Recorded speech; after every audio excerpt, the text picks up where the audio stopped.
Então abre comigo a palavra de Deus no livro de Filipenses. O meu desejo era estudar até o versículo 11, mas eu sei que não vai dar, mas eu tinha que fazer essa escolha hoje. De outra forma a gente não ia ver essas fotos, esquece. Então eu vou ler com você o versículo de 1 a 6 e a gente vai parar no versículo 6, tá bom? Nós vamos estudar até o versículo 6 apenas. Filipenses capítulo 1, versículo de 1 a 6. Paulo e Timóteo, servos de Cristo Jesus, a todos os santos em Cristo Jesus que estão em Filipos, com os bispos e diáconos, a vocês graça e paz da parte de Deus nosso Pai e do Senhor Jesus Cristo. Agradeço a meu Deus toda vez que me lembro de vocês, em todas as minhas orações em favor de vocês. Sempre oro com alegria, por causa da cooperação que vocês têm dado ao Evangelho desde o primeiro dia até agora. Estou convencido de que aquele que começou boa obra em vocês vai completá-la até o dia de Cristo Jesus. Pai Celestial, muito obrigado, Deus, pela Tua palavra, Senhor. Muito obrigado que nós podemos nos reunir hoje no Teu nome, Jesus. E como igreja do Senhor, é um prazer para nós nos reunir no Teu nome. Como igreja do Senhor, como aqueles que experimentaram o dom da graça divina, Deus, é uma alegria, um privilégio poder se reunir com o Teu povo, o povo que se chama pelo Teu nome, para glorificar o Senhor, para exaltar o Teu nome e dar ouvidos à Tua voz. Eu oro que o Senhor abra os nossos ouvidos, o nosso coração, o nosso entendimento, que a Tua palavra entre e penetre, Senhor, como uma espada de dois gumes no mais profundo do nosso ser, Deus, nos dando discernimento, Senhor, espiritual, Senhor, falando conosco, Senhor, e nos transformando de dentro para fora, Senhor. Que seja o Teu poder atuando em nós, Senhor. Tua palavra nunca volta vazia, mas sempre cumpre o propósito pelo qual o Senhor a enviou.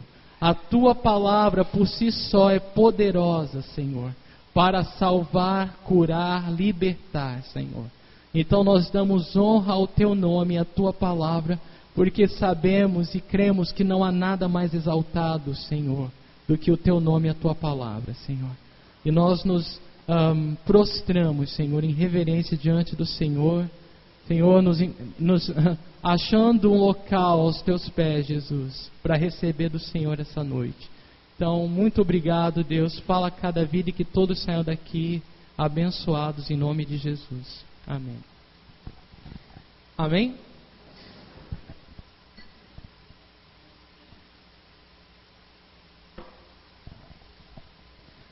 Queridos, nós vimos um breve resumo da carta aos Filipenses no domingo passado. E nós falamos que essa carta é uma carta que fala sobre alegria. Aliás, o tema da carta é a alegria do Senhor. O versículo tema é Filipenses 4:4, que diz: alegrem-se no Senhor, novamente direi, alegrem-se. Eu já estou no próximo, tá? Alegre-se sempre no Senhor, novamente direi, alegre-se. Esse é o versículo tema. Essa é uma carta missionária, uma carta que trata todos os aspectos de missões. E eu acho interessante isso, porque, como eu falei, nós estamos redirecionando o nosso foco de missões. E é interessante que essa carta, não é à toa que essa carta fala de alegria, porque ela fala de dividir, compartilhar as boas novas, as boas novas da salvação em Cristo Jesus. E ela fala também dessa nova mentalidade que nós temos em Cristo Jesus.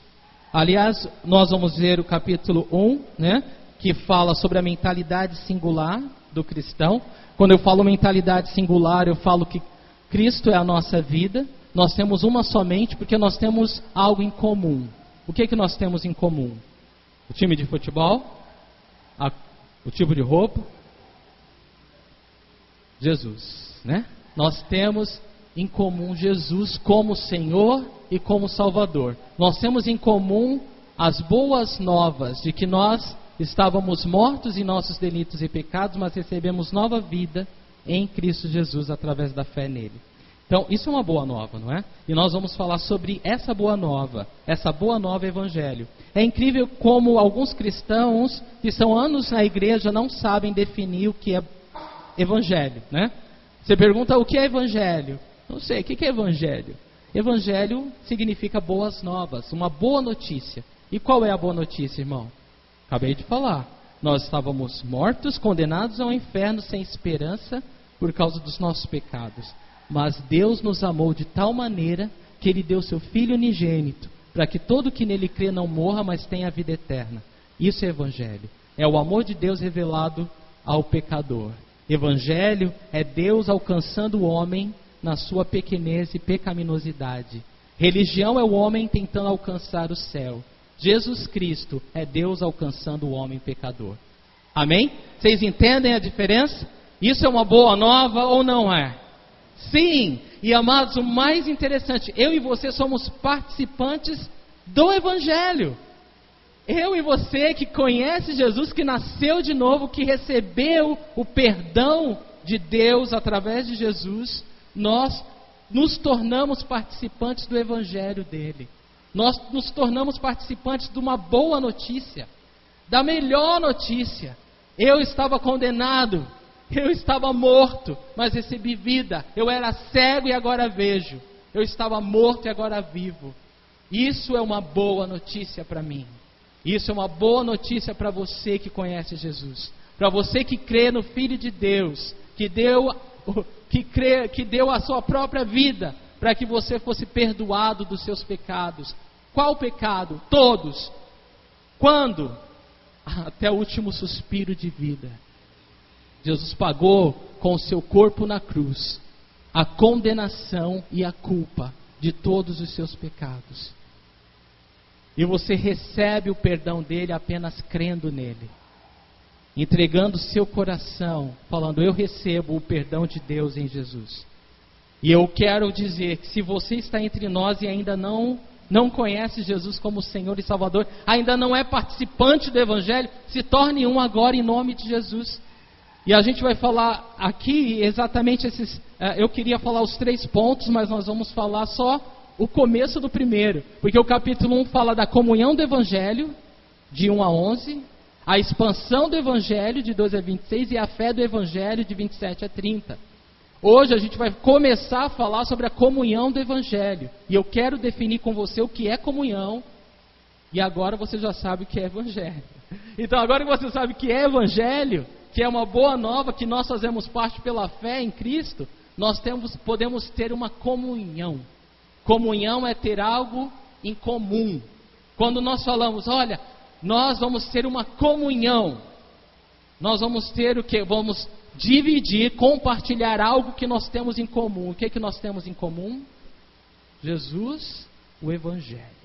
Nós temos em comum o Evangelho de Cristo. Quando nós falamos, essa é a comunhão dos santos, é onde os que são perdoados pelo perdão de Cristo, porque a gente vai ver isso hoje, isso é santo, nós podemos compartilhar o que nós temos em comum, que é Cristo, que é a nova vida, que é o Evangelho, que é essa boa notícia, de que nós temos agora o perdão de Deus. Eu tenho o perdão de Deus, você tem o perdão de Deus em Cristo Jesus. Isso é uma boa notícia. E há alegria nessa boa notícia. Amém? Há uma alegria que não tem como você usar palavras para descrever, na alegria que o Evangelho nos traz. Quão lindos são os pés dos que anunciam as boas novas.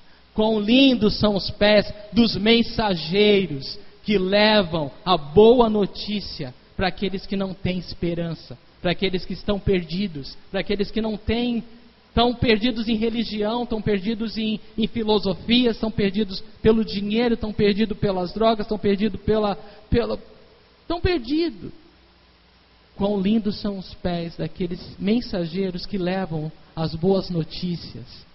É isso que a palavra de Deus fala. Então, amado, eu e você, nós somos participantes do Evangelho, nós temos a comunhão do Evangelho. Se nós estamos unidos hoje, é por causa dessa boa nova, é por causa do Evangelho de Cristo, que alcançou as nossas vidas e nos trouxe alegria, nos trouxe esperança, nos trouxe uma nova vida.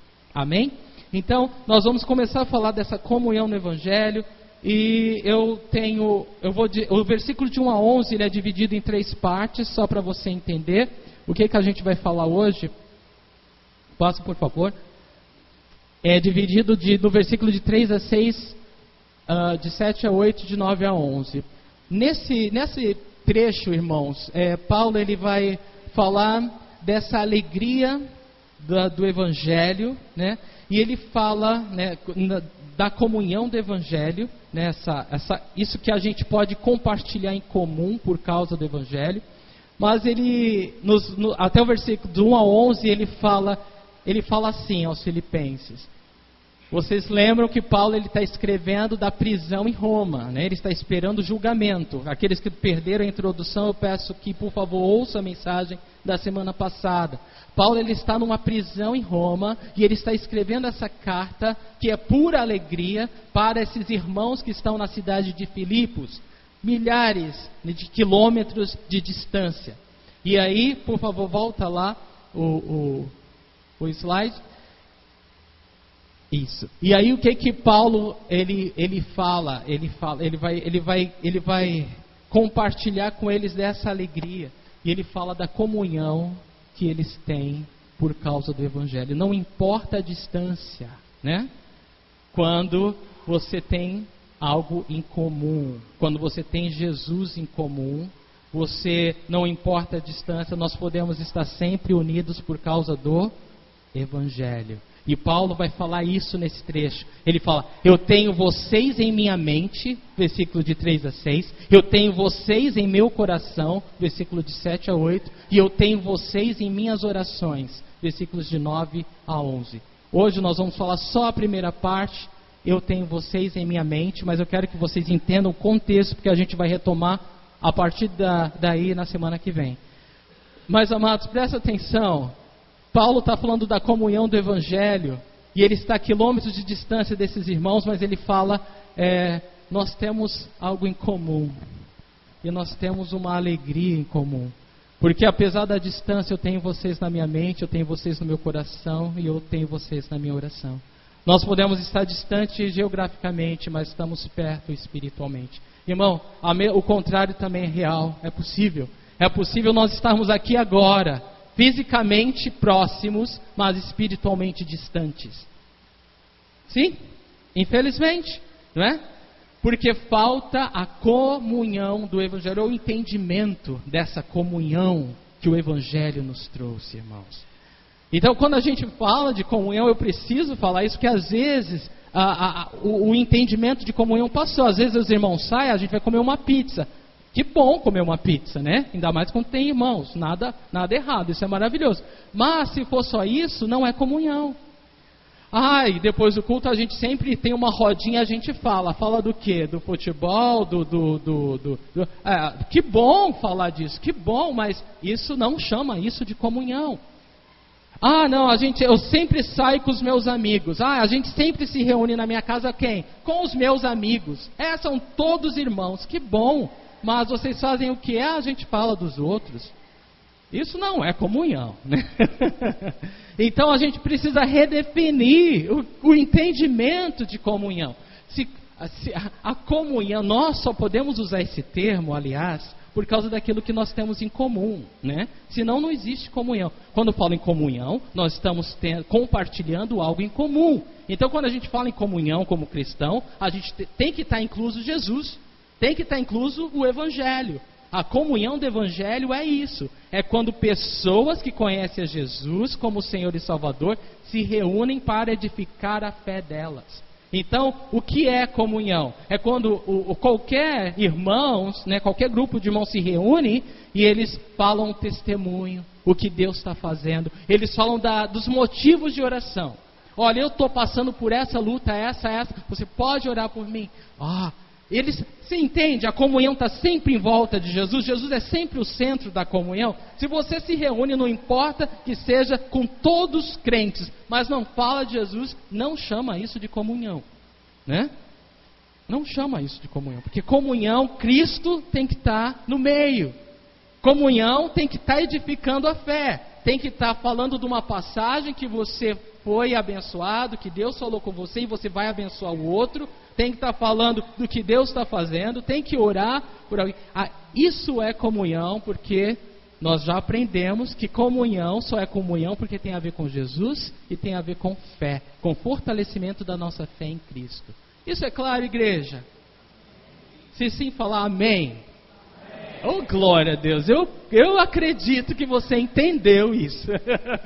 Eu senti firmeza agora, que você entendeu o que é comunhão, e que você não quer perder comunhão, porque você quer ter a sua fé edificada, pela palavra de Deus, pelas orações dos irmãos, né?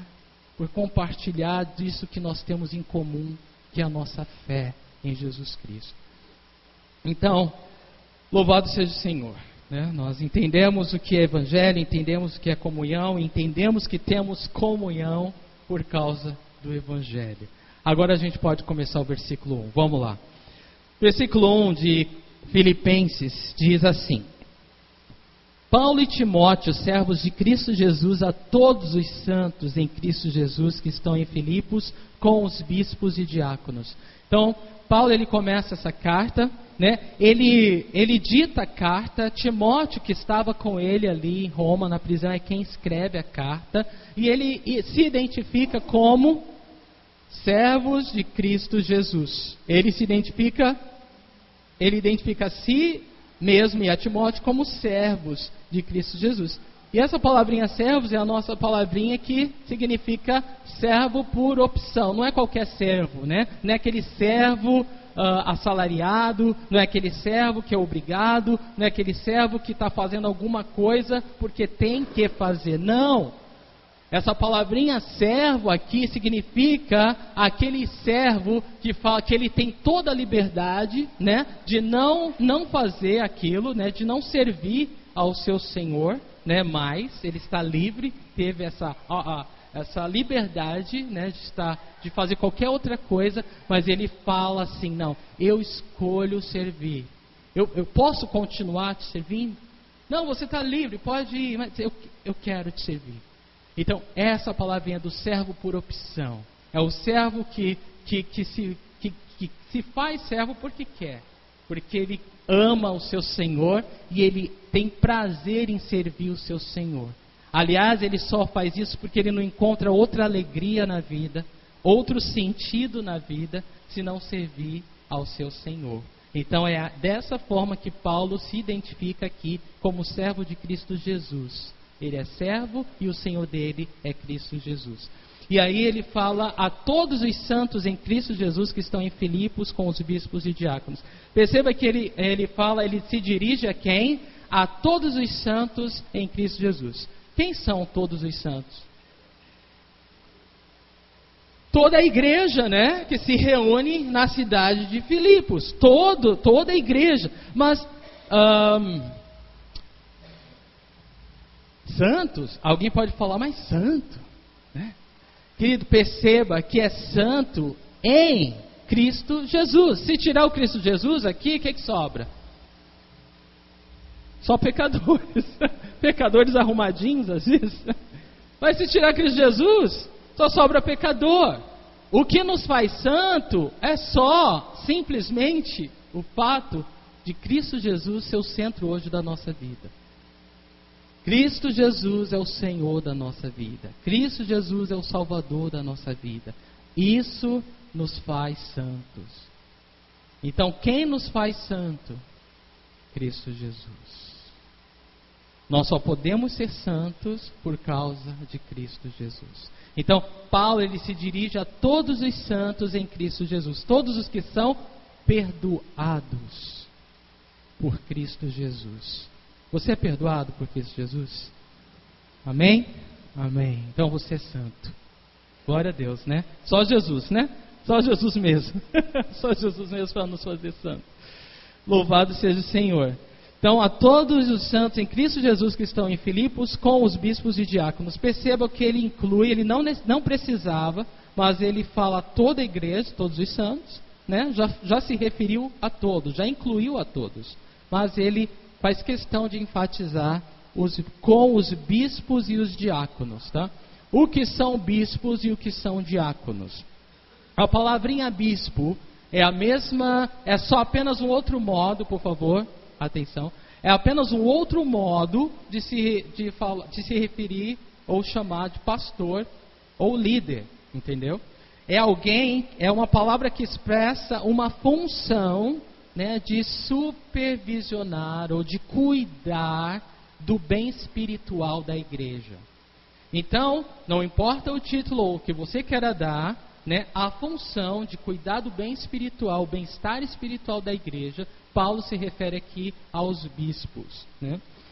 E aos diáconos, né, se referindo àqueles servos. Se você serve a Jesus, irmão, todos nós somos servos, né, de Cristo, porque nós somos santos, nós somos separados, né? A palavrinha santo, aliás, ela tem esse significado, né, de separado, ou seja, no meio da multidão Deus marcou você, Ele separou você, Ele separou, né, Ele identificou e Ele marcou com o sangue de Cristo, Ele identificou você com o perdão dEle. E essa é a separação. É isso que te identifica hoje. A tua identidade hoje está em Cristo Jesus, porque você foi marcado, você foi separado pelo sangue dele. Amém? Você foi separado para uso dele. Ele fez isso, ele escolheu, ele salvou, ele operou. Ele está transformando as nossas vidas. Amém, igreja? Então isso é muito importante. Então, veja aqui, todos nós somos servos de Cristo Jesus, porque nós temos Jesus como Senhor, mas ele faz questão de identificar os diáconos. Por quê? Porque assim como os bispos identificavam uma função dentro da congregação, os diáconos também identificam uma função. Todos aqueles dentre os servos que assumem um papel de responsabilidade, eles recebem esse nome, diácono. Ou seja, se você serve no ministério infantil, se você serve no México 70, se você serve o Senhor na portaria, recebendo os irmãos, se você serve, talvez, olhando os banheiros se tem papel, não importa a responsabilidade que você tem, né? Se você tem uma responsabilidade, num serviço para com o Senhor, para com a igreja do Senhor, você é um diácono do Senhor. Certo? Então, Paulo ele podia falar, olha, toda a igreja e ponto, mas ele fala com os bispos, os que cuidam espiritualmente da igreja, e os diáconos, aqueles que têm responsabilidade no serviço prático da igreja. Então ele faz questão de enfatizar. É interessante para mim, porque na época que Paulo escreve, ser um bispo ou um diácono significa ser o primeiro a dar o pescoço, né, a cara tapa, né, ou colocar o pescoço na guilhotina no caso de uma perseguição. Então, naquela época não havia status nenhum. Hoje em dia é uma coisa por título, né? Irmão, eu falo isso para todos nós. Se Deus te chamou para fazer uma função, simplesmente faça. Não espera alguém chegar para você e falar. Não espera alguém pôr as mãos sobre você. Porque a função da igreja é reconhecer o que Deus te chamou para fazer. Se você é um bispo, você vai cuidar de pessoas. Primeiro você vai estar presente quando a igreja se reúne para orar por elas. Você vai orar, você vai se importar, você vai visitar, você vai de alguma forma se importar com os irmãos. Você vai ter um cuidado espiritual. Se Deus te chamou, faça, né? Nada te prende. Da mesma forma como diácono, se Deus te chamou a alguma função, irmão, faça, né? Não enterre os dons que o Espírito Santo te deu, porque nós somos um corpo e nós precisamos uns dos outros. E cada um de nós é único, né? Na forma que o Senhor usa. Então, amados, eu encorajo a todos, né, a sair de telespectador, né, para a prática, em nome de Jesus Cristo. Amém? Então, há espaço para todos, não só dentro da igreja, mas principalmente fora da igreja. Né? Lá nos Estados Unidos encontrei muitos irmãos que não estão engajados em algum ministério prático dentro da igreja, mas estão servindo a tantas pessoas. Tem um compromisso tão sério com Jesus, mas não deixa a comunhão dos santos, mas não deixa de perseverar na palavra, de perseverar na oração com o corpo. Vocês estão entendendo? Há um compromisso local, mas não limita esse compromisso local, Na verdade, esse compromisso local expande as tendas e a área de atuação dessas pessoas. É algo maravilhoso, bem maduro, né? Uma mentalidade bem madura de se ver. Bom, é isso aí. É interessante, só antes da gente ir adiante, só quando eu saí da empresa que eu trabalhava para servir integral no ministério em 2001, né? As pessoas me perguntavam: vem cá, você vai fazer o que agora, né? Você vai ser o quê? Você é isso, você é aquilo, você tem essa função e aquele título e você ganha aquele salário, você vai fazer o que agora? Eu falava: bom, eu vou ser servo, eu vou servir a igreja. E as pessoas ficavam chocadas, né? Porque às vezes até a gente fica humanamente procurando uma resposta, né? Eu vou ser pastor. Eu não sei o que eu sei. Quando eu saí, deixei tudo, não tinha promessa nem de salário. Eu saí tudo porque eu obedeci ao Senhor. Eu não sabia como ia ser o amanhã, mas eu estava obedecendo ao Senhor. Eu não tinha que me preocupar com título, não tinha que me preocupar com nada, a não ser fiel àquilo que Deus me mandou fazer. Então é isso, irmãos. Simplesmente faça o que Deus te mandou fazer e o resto vai seguir. Versículo 2. A vocês graça e paz da parte de Deus, nosso Pai, e do Senhor Jesus Cristo. Então ele se refere à igreja e diz, ele saúda a igreja com a graça e a paz da parte de Deus, nosso Pai, e do nosso Senhor Jesus Cristo. Essa é uma saudação típica do apóstolo Paulo, saudar a igreja com a graça e a paz do Senhor. Você sabe que graça, ela vem antes da paz, né? A graça de Deus vem antes da paz de Deus, porque a graça de Deus significa favor não merecido. Então, sem a graça de Deus, nós não temos nada da parte de Deus.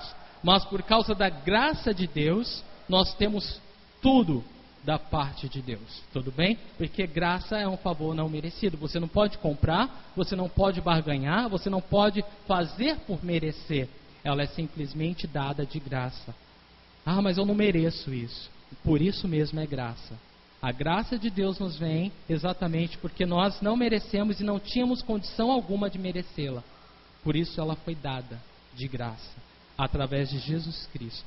Então, todo favor que vem de Deus, se Deus ouve a tua oração, se Deus está com você 24 horas, se o Espírito Santo faz morada em você, isso tudo é fruto da graça de Deus. É algo que você não tem como comprar ou merecer, mas foi dado através da sua fé em Jesus Cristo. E depois da graça, como tudo, né, que vem da parte de Deus, só pode vir depois da graça, vem a paz de Deus. E essa paz de Deus não é a paz que o mundo dá. A paz que o mundo oferece, ela é passageira. Logo, logo você precisa, né, de uma nova dose para sentir paz. Não, a paz que Jesus veio dar é a paz que fica. É a paz que excede o entendimento. É a paz que guarda o nosso coração e a nossa mente em Cristo, em Deus, na palavra de Deus, com as promessas de Deus. É a paz que ninguém também pode roubar, tirar, porque ela vem de Deus. E essa palavra paz, ela tem um significado rico para mim, porque nós éramos inimigos de Deus antes de Jesus, porque nós andávamos em rebeldia contra Deus. Nós demos as costas e andávamos na direção oposta. Mas por causa da graça de Deus que nos alcançou e nos transformou, né, nos fazendo fazer uma conversão de 180 graus e andar agora seguindo a Jesus, tendo Jesus como alvo, como foco, nós passamos de inimigos de Deus para filhos de Deus, amigo de Deus. E isso trouxe paz. Então a paz de Deus, ela não só guarda, né, meu espírito, a minha alma, né, numa condição tranquila diante das dificuldades, das lutas, mas principalmente a paz de Deus me permitiu ter um relacionamento de amor com Ele. Eu não sou mais um inimigo, eu não estou mais contra Deus, agora eu estou a favor de Deus. Antes eu era um rebelde, eu lutava contra Deus, agora não. Agora eu tenho a paz de Deus. E eu quero Deus. Eu quero a vontade de Deus agora. Então Paulo saúda a igreja com a graça e a paz de Deus. São bênçãos riquíssimas, né, da parte do Senhor para nós. E que a graça e a paz do Senhor seja sobre todos nós, em nome de Jesus, irmãos. O versículo 3, Paulo fala: agradeço a meu Deus toda vez que me lembro de vocês. Eu amo essa carta, de verdade. Porque parece que em cada versículo eu posso ver o rosto de Paulo, ou sei lá, de alguma forma o coração de Paulo. E ele fala aqui: eu agradeço ao meu Deus toda vez que me lembro de vocês. Ele está numa prisão, irmãos, esperando um julgamento, né? Diante aos olhos dos homens, o homem mais poderoso da terra, o imperador romano. E ele fala, ele poderia, né, ouvir qualquer coisa de César, a morte, sei lá, mas ele está lá preso, né, numa condição não tão agradável. E o que ele fala: eu agradeço a meu Deus toda vez que me lembro de vocês. Ele não está pensando neles, irmão, nele mesmo, ele está pensando nos outros. Quantos de nós estaremos no lugar dele pensando: olha, como isso pode acontecer comigo, né? Logo eu, um servo de Deus como eu, do meu calibre, né? Como que algo ruim pode acontecer, como algo que eu não gosto pode acontecer comigo. Não, irmãos, Paulo ele escolheu não pensar em si, mas pensar nos outros. Isso trazia alegria no coração dele. Irmão, põe isso na sua cabeça, no seu coração. Enquanto você se olhar como vítima, como pobre de mim, coitado de mim, tudo acontece comigo. Oh meu Deus, oh vida, oh céus, oh azar. É a síndrome da Iana Lippe, né? Queridos, enquanto você se olhar desse modo, não tem como ter alegria. Aliás, você deixa qualquer um ao teu lado com depressão, né? Se essa é a visão que você tem de você, você não só está se afundando, mas você está afundando todo mundo ao teu redor. Essa não pode ser a nossa visão, porque essa não é a verdade de Deus mais na nossa vida, tá bom? Todas as coisas cooperam para o bem daqueles que amam a Deus. Todas as coisas. Não as coisas boas, nem as coisas que você gosta apenas. Todas as coisas cooperam para o bem dos que amam a Deus. E Deus trabalha em todas as coisas para o bem daqueles que o amam. Amém? Deus trabalha em todas as coisas. Na que você gosta, na que você não gosta, na que você concorda, na que você não concorda, na que você acha legal, na que você odeia. Deus trabalha em todas as coisas para o bem daqueles que o amam. Se você ama a Deus, você pode confiar e descansar hoje que apesar de qualquer dificuldade que você esteja passando, qualquer luta que você esteja enfrentando, Deus está no controle e Deus está usando para fortalecer a sua fé. Deus está usando para fortalecer a sua fé. Deus está usando para que você possa enxergá-lo de uma maneira diferente. E Deus às vezes tem que nos levar para um lugar onde a nossa perspectiva vai mudar, para que a gente possa ver Deus de uma perspectiva diferente, mais poder, mais força, mais atuação na nossa vida. Então louve ao Senhor, irmão. Independente do que você está passando, todos os santos em Cristo Jesus passam por tribulações.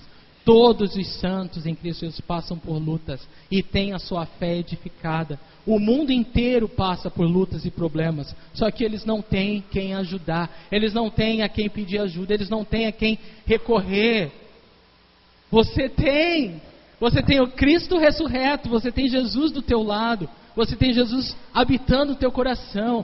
Olha, irmão, por pior que alguma coisa te aconteça, você tem o céu hoje. Então louva a Deus. Glorifica o Senhor, porque você é abençoado. Você tem Jesus como Salvador da tua vida. As pessoas aí fora, elas não têm esperança. Elas não sabem o que vai acontecer quando elas morrerem. Elas não querem morrer. Elas se agarram a tudo e todos. Elas lutam. Mas elas sabem que elas não têm força nenhuma. Que todo mundo vai morrer um dia. Você tem a esperança da vida eterna, irmão. Você tem a alegria da salvação. Você tem o Espírito Santo de Deus como conselheiro, como ajudador, como aquele paracletos, aquele que te ajuda quando você não consegue mais andar.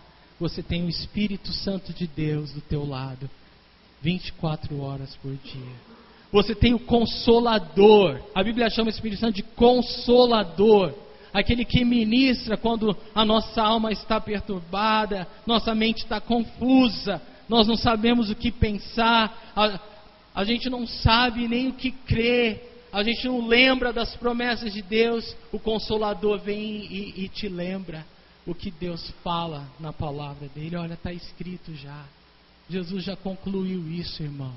Você só precisa descansar. E aí ele consola a alma atribulada, né? Ele traz paz na alma agitada, na mente confusa.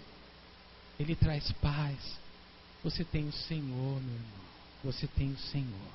Não estou falando que é fácil. Eu estou falando que todo mundo passa por isso. Só que nós temos o privilégio de ter Jesus ao nosso lado. Você tem o privilégio de ter sido marcado pelo Senhor Jesus com o sangue dele. Foi separado para ele. E tudo na tua vida, ainda as coisas que você não entende, coopera para o teu bem. Deus tem um plano bom e perfeito para você. E ele não para de trabalhar na sua vida nem por um segundo. Amém? Você pode descansar nisso. Amém? Então, amém. Louvado seja o Senhor. Paulo, aliás, antes de continuar, eu tenho que falar, verdadeiramente, irmão, o melhor remédio para a depressão é pensar nos outros, é ajudar outros. Se quer sair da depressão, ajuda alguém. Ajuda alguém. Realmente olhar para si mesmo só nos afunda, né? Quando eu paro para pensar em mim, eu falo, não, eu tenho que voltar para Jesus. É Ele que eu tenho esperança, é nele que eu tenho força para continuar. Se olhar para mim, não, né? Mas se olhar para Jesus, se eu manter meus olhos em Jesus, eu tenho força. E eu vou estar sempre pensando no outro. Eu vou estar sempre pensando na comunhão desse evangelho, né? O que dividir com o outro, o que compartilhar com o outro, quando eu tiro os olhos de mim, né?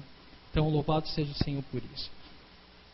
Então, Paulo, ele agradece a Deus toda vez que se lembra deles. E eu penso que, não só o fato, né, dele lembrar dos irmãos e se alegrar com isso, mas o que ele lembrava desde o início as primeiras pessoas que foram salvas naquela igreja.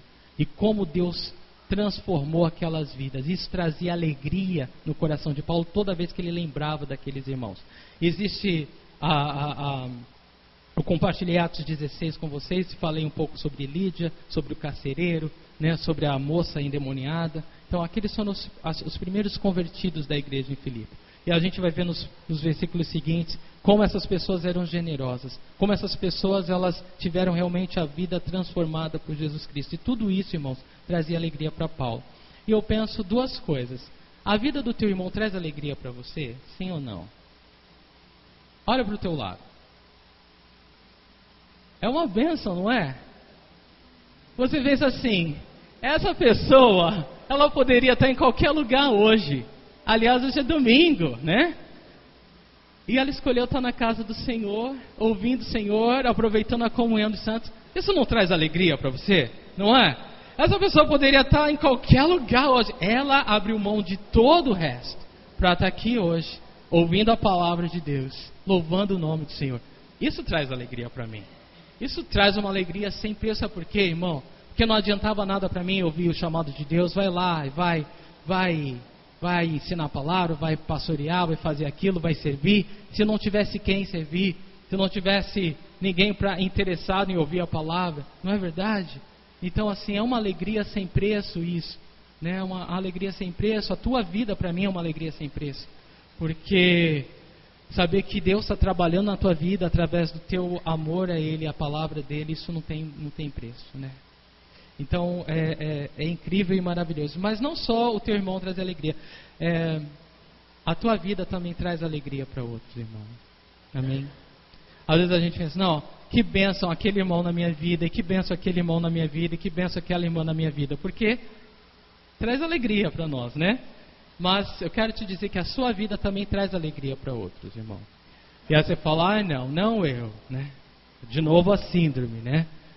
Não, eu não vou trazer alegria para ninguém. Quem se importa comigo? Quem olha para mim? Né? Primeiro Jesus se importa. Vamos começar por aí. Ainda que ninguém se importe, o Rei dos Reis se importa, né? Ele marcou, separou porque Ele ama, né? Não vai desprezar isso, que é o maior amor do mundo. E eu tenho certeza, irmãos, que há muitas vidas que elas se alegram com a tua vida Sabe por quê? Eu vou te falar, porque isso vai encorajar você. Não há nada bom em você, mas Cristo em você é tudo. Amém? Às vezes você pode não ver mesmo. E é bom que você não veja as suas qualidades e o quão bem que você faz. Sabe? Porque isso te mantém humilde. E só não pode te trazer uma falsa humildade de você se colocar abaixo do que é. Mas, às vezes, não enxergar tudo o que Deus está fazendo através da nossa vida nos guarda do orgulho, né? Porque o orgulho precede a queda. O orgulho precede a ruína. Sempre que a gente se olha além do que a gente é, ou do bem que Deus está fazendo além da gente, a gente vai cair na frente. Mas quando a gente tem uma visão moderada de nós, não é? Fala assim, não, Deus me usa, mas não é por causa de mim, é por causa da graça dele, é por causa do amor dele, é porque ele escolheu me usar, ele escolheu. Não há nada em mim que possa merecer isso, não há nada em mim que pudesse comprar isso, mas eu aceito ser usado por Deus e o mais, na limitação que eu tenho, nas condições que eu tenho, do jeito que Deus me fez, do jeito que eu sou. Pode não ser o jeito que eu queria ser, e não é, mas não tem problema, é do jeito que o Senhor quer, é do jeito que o Senhor escolheu para ser, do modo que o nome dele é glorificado, e eu sou mais abençoado, e não tropeço, e não caio, e não sou limitado no meu serviço a Deus. Então, meu irmão, louve a Deus por ser do jeito que é, ter os dons que tem e as limitações que tem, porque Deus está sendo grandemente glorificado, mais do que você pode imaginar através da tua vida nessas condições, porque a sua vida é dele, o teu fôlego de vida é dele, tudo que você tem é dele. Então a tua vida traz grande alegria ao Senhor, e a tua vida traz grande glória ao Senhor. De outra forma, você não estaria nem escrito no hall, né, do livro da vida, né? Mas se está, é porque Deus já te escolheu, Ele já viu a importância na tua vida, e Ele já tem um plano que vai ser grandemente glorificado através de você. Amém? Louvado seja o Senhor, meu irmão, louvado seja o Senhor. Então, agarra isso, creia nisso, amém? Não deixe as mentiras do diabo tomarem espaço no teu coração, tomar espaço na tua mente. As pessoas sempre vão te julgar, as pessoas sempre vão achar que você devia fazer isso, devia fazer aquilo, devia andar de cabeça para baixo, devia andar de uma perna só, as pessoas sempre vão achar. E sabe de uma coisa, irmão? Elas têm o direito de achar o que elas quiserem. Não é verdade? Elas têm. Eu não posso me deixar afetar pelo que as pessoas acham. O que eu devo considerar todo dia e toda hora importante é o que Deus pensa. É a alegria que Deus tem na minha vida.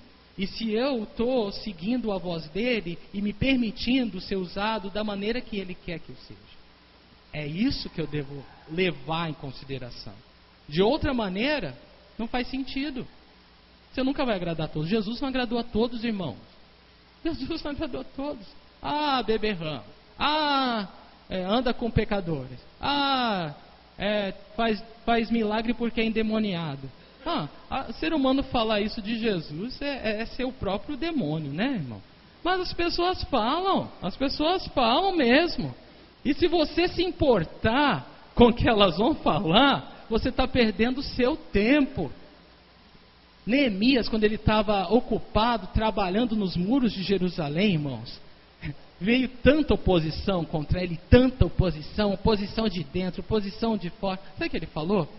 Estou ocupado, estou fazendo um grande serviço, estou ocupado numa grande obra, não tenho tempo para ouvir você. Então, é isso. Você tem que estar tão ocupado com a mente de Cristo, tão ocupado com as coisas de Cristo, que você não tem que ter tempo para ficar chateado. Eu não tenho tempo para ficar chateado, irmão. Eu não tenho tempo para ficar ouvindo tudo que as pessoas têm a dizer. Desculpa, eu gostaria de ouvir 10 bilhões de pessoas e agradar 10, mas desculpa, eu já desisti disso há muito tempo. Eu quero agradar o meu Senhor. É como eu quero. Eu quero seguir meu Jesus bem de pertinho. Quero poder sempre ouvir a voz dele clara no meu ouvido, falando ao meu coração, né? E é isso que eu oro que você também faça, amém? E aí você vai correr para a glória de Jesus e a sua fé vai ser inabalável. Nada vai limitar ou impedir a obra de Deus na sua vida, porque você está ouvindo e obedecendo a voz do bom pastor, que é Jesus Cristo. Bom, então vamos lá, não desfaleça. Jesus se alegra com a sua vida, e eu tenho certeza que Ele sempre vai levantar alguém para encorajar você nos momentos de dificuldade, e vai mostrar. Ele não tem por que fazer isso, mas Ele acaba de uma forma ou outra mostrando, né, que Ele está usando a nossa vida, né, e que pessoas estão sendo abençoadas através dEle em nossas vidas. Versículos 4 e 5. Em todas as minhas orações em favor de vocês, sempre oro com alegria por causa da cooperação que vocês têm dado ao Evangelho, desde o primeiro dia até agora.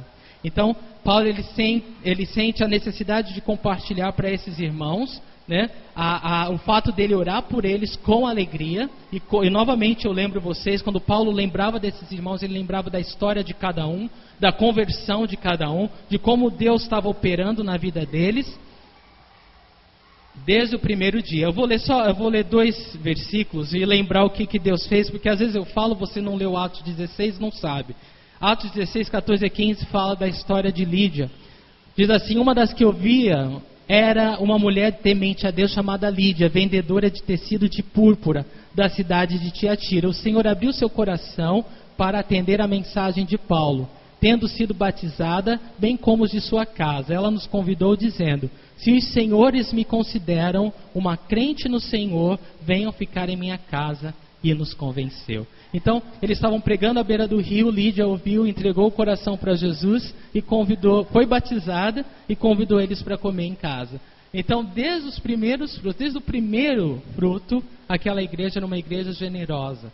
Era uma igreja que compartilhava, que dividia o que tinha. E Lídia, ela foi o primeiro fruto e ela fez isso. Ela dividiu a refeição com eles. O carcereiro, em Atos 16, de 32 a 34, interessante, irmãos, ele fez a mesma coisa. E pregaram a palavra de Deus a ele e a todos os de sua casa. Naquela mesma hora da noite, o carcereiro lavou as feridas deles. Em seguida, eles e todos os seus foram batizados. Então os levou para sua casa, serviu-lhes uma refeição, e com todos de sua casa alegrou-se muito por haver crido em Deus. Então o carcereiro também, quando ele entregou o coração para Jesus, ele abriu a casa dele para que os irmãos pudessem ter comunhão. E é interessante, a gente estar numa fase que a gente vai nos lares. Eu oro que muitos lares estejam abertos, irmão, para que haja essa comunhão, para que nossa fé, né, aquilo que nós temos em comum, né, a nossa fé em Cristo Jesus, seja fortalecida através dessa nova fase, desse novo tempo, assim como esses irmãos lá em Filipos, tá bom? Então Paulo ele fala aqui, por causa da cooperação que vocês têm dado ao Evangelho. Queridos, a alegria de Paulo, não há dúvida, estava ligada àquilo que Deus estava fazendo neles e na resposta que o Espírito Santo estava gerando na vida desses irmãos através da cooperação do Evangelho. Ou seja, eles receberam a palavra de Deus, só que essa palavra não ficou lá. Essa palavra começou a gerar frutos, né? E a cooperação do Evangelho é que eles abriram a casa. Essa cooperação é que essa igreja ela suportava, apoiava missionários. Paulo foi suportado por essa igreja. Era uma igreja que não estava pensando em si mesma. Era uma igreja que não estava pensando nas nossas necessidades, mas era uma igreja que estava orando por outros, que estava cooperando na obra que Deus estava fazendo na vida de outros também. Então, isso é cooperação do Evangelho. Eu oro, meu irmão, que individualmente e coletivamente a gente cresça na cooperação do Evangelho. Seja pregando, né, seja falando dessa boa nova a outros, que nós todos somos parte hoje, todos nós somos mensageiros hoje dessa boa nova, porque ela encontrou a nossa vida. Essa boa nova mudou a minha vida. E porque ela mudou a minha vida, eu posso falar disso para outros. Então todos nós somos missionários, mensageiros dessa boa nova, mas não só falando, mas também orando por aqueles que estão levando as boas novas a outras e contribuindo financeiramente, como essa igreja fez, né, para que outros pudessem ouvir dessa boa mensagem. Então, era uma igreja que cooperava, né, com o avanço do Evangelho. Nosso Deus, Ele é generoso, não é, irmãos? Ele é abundante no dar, né? Ninguém vai ganhar de Deus no dar, né? E Deus ama o que dá com alegria, com entendimento. Aliás, irmãos, eu estava pensando no fato de que foi interessante ontem, eu fui a um casamento rapidinho, tá? Eu sei que o tempo está esgotado, mas a gente está terminando já, não está, né? Ontem eu fui no casamento, irmãos, e foi muito interessante. Eu estava conversando com algumas pessoas e as pessoas estavam falando como elas se reúnem através do Facebook com amigos da faculdade, amigos do colegial, amigos de outras empresas, e elas se reúnem aos domingos. E eu falei, interessante, né? Que bom que isso funciona para você, né? Aí eu assim, mas... E aí, de repente, aquele pensamento veio, né? Sim. Mas se você... Porque eu tenho muitos grupos de empresas e de faculdade, de colegial também. Eles sempre se reúnem no domingo. Eu estava pensando, eu nunca vou, mas aquilo não me afeta. Isso não diminui o amor e o carinho que eu tenho por eles. Porque eu tenho um compromisso. Eu escolhi em algum momento da minha vida, né, que os meus domingos seriam entregues ao Senhor. E isso não traz pesar algum ao meu coração. E eu estava considerando isso, porque para muitas pessoas elas falam, que pena, nossa, não, coitado. Eu falo, não, para agora, em nome de Jesus, coitado nada. Eu tenho alegria. E essa alegria no meu coração não me faz condenar os que se reúnem. Na verdade, eu me alegro com quem se reúne. Só que eu não troco a minha alegria de estar aqui por nada disso. E eu penso que essa é a maturidade que o Espírito Santo traz no nosso coração à medida que a gente vai avançando na fé. A gente vai sendo capaz mais e mais de fazer escolhas, assim que não vai ser não, eu faço isso, mas é uma obrigação. Eu faço isso, mas olha, meu coração está lá. Eu faço isso, mas eu queria estar em outro. Não, eu faço isso porque eu escolhi, porque eu cheguei à conclusão de que é o que eu quero, que é a minha escolha mesmo, é onde eu tenho o meu prazer, é onde eu tenho, é onde eu quero estar. Amém? E eu creio, irmãos, que isso deve ser algo crescente na nossa vida, seja em que área for. No nosso caminhar com o Senhor, nós temos que ser capazes de ser convictos pelo Espírito Santo, e essa convicção não vai ser uma coisa de fora para dentro. Não, eu tenho que fazer isso e agir daquela forma e fazer aquilo e não fazer aquilo por causa de Jesus. Não, essa não é a obra de Deus. Essa é a obra da nossa força. A obra de Deus, quando é de Deus, ela é de dentro para fora. Ela traz paz, ela traz alegria, ela traz convicção, ela traz determinação. Eu tenho a responsabilidade que eu tenho e eu vou fazer com alegria. E eu vou fazer com o coração certo. Eu não vou fazer reclamando, eu não vou fazer murmurando, eu não vou fazer culpando o outro porque o outro não veio. Não, eu vou fazer porque eu sei o que eu estou fazendo. Eu vou fazer porque eu sei o chamado que eu tenho. Eu sei para quem eu estou fazendo e por que eu estou fazendo. Por isso eu faço com alegria. Por isso eu continuo fazendo com alegria. Amém, irmãos? E eu penso que todos nós precisamos ter esse grau de maturidade, não é? Amém? Amém. Eu precisava falar isso porque era o momento. E o versículo 6, para a gente terminar: estou convencido de que aquele que começou a boa obra em vocês vai completá-la até o dia de Cristo Jesus. Paulo, ele tinha uma alegria tão grande quando ele pensava nos irmãos de Filipos, que ele falava, eu lembro dos primeiros frutos, eu lembro de cada história, eu lembro da conversão de vocês, do trabalho do Espírito Santo, da generosidade de vocês, da cooperação de vocês para com o Evangelho. E Paulo, ele fala aqui no versículo 6, eu penso que é para terminar com chave de ouro mesmo, ele fala, e eu sei também que essa obra que o Senhor começou na vida de vocês, Ele vai terminar. Porque essa obra é de Deus. Porque essa obra, essa convicção que brotou em seguir Jesus não veio de você. Porque se veio de você, se renda, irmão. Se renda e se entrega a Ele agora.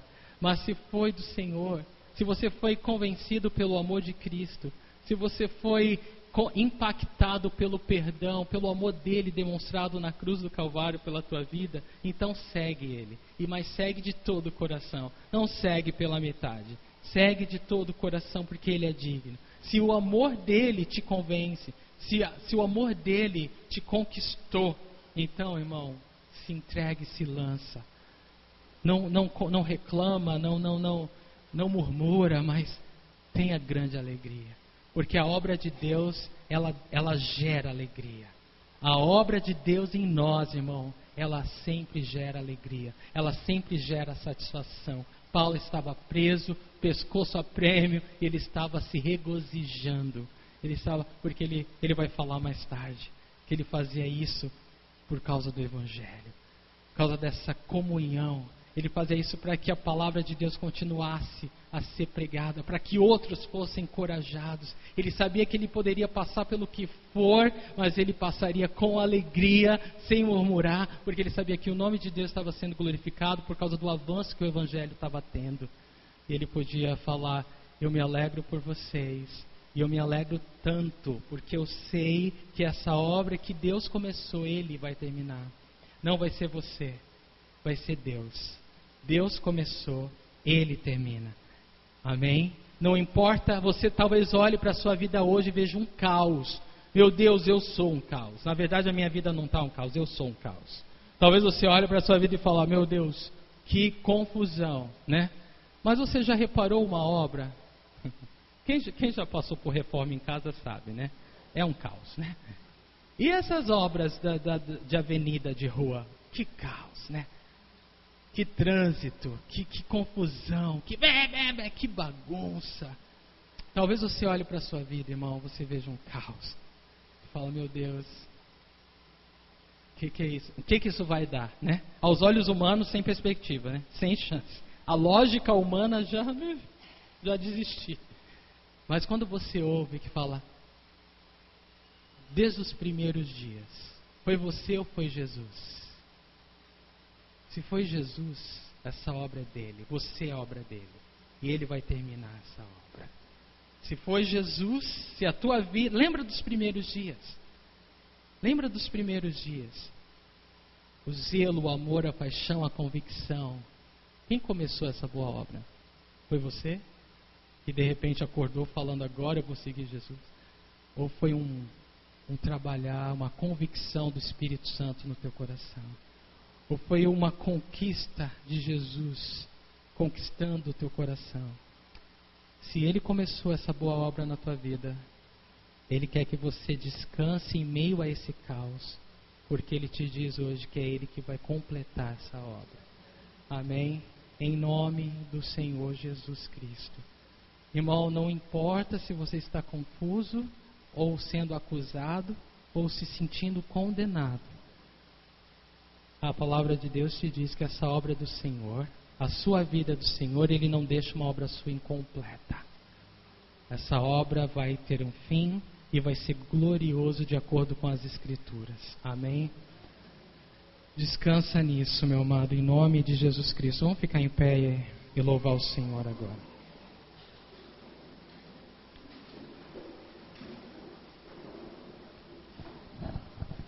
Pai Celestial, eu te louvo e eu te agradeço, Senhor, pela tua palavra. Eu te agradeço porque verdadeiramente o Senhor começou a boa obra em nossas vidas, Senhor. E obrigado, Deus, pela certeza no Senhor. A nossa fé tem que estar no Senhor.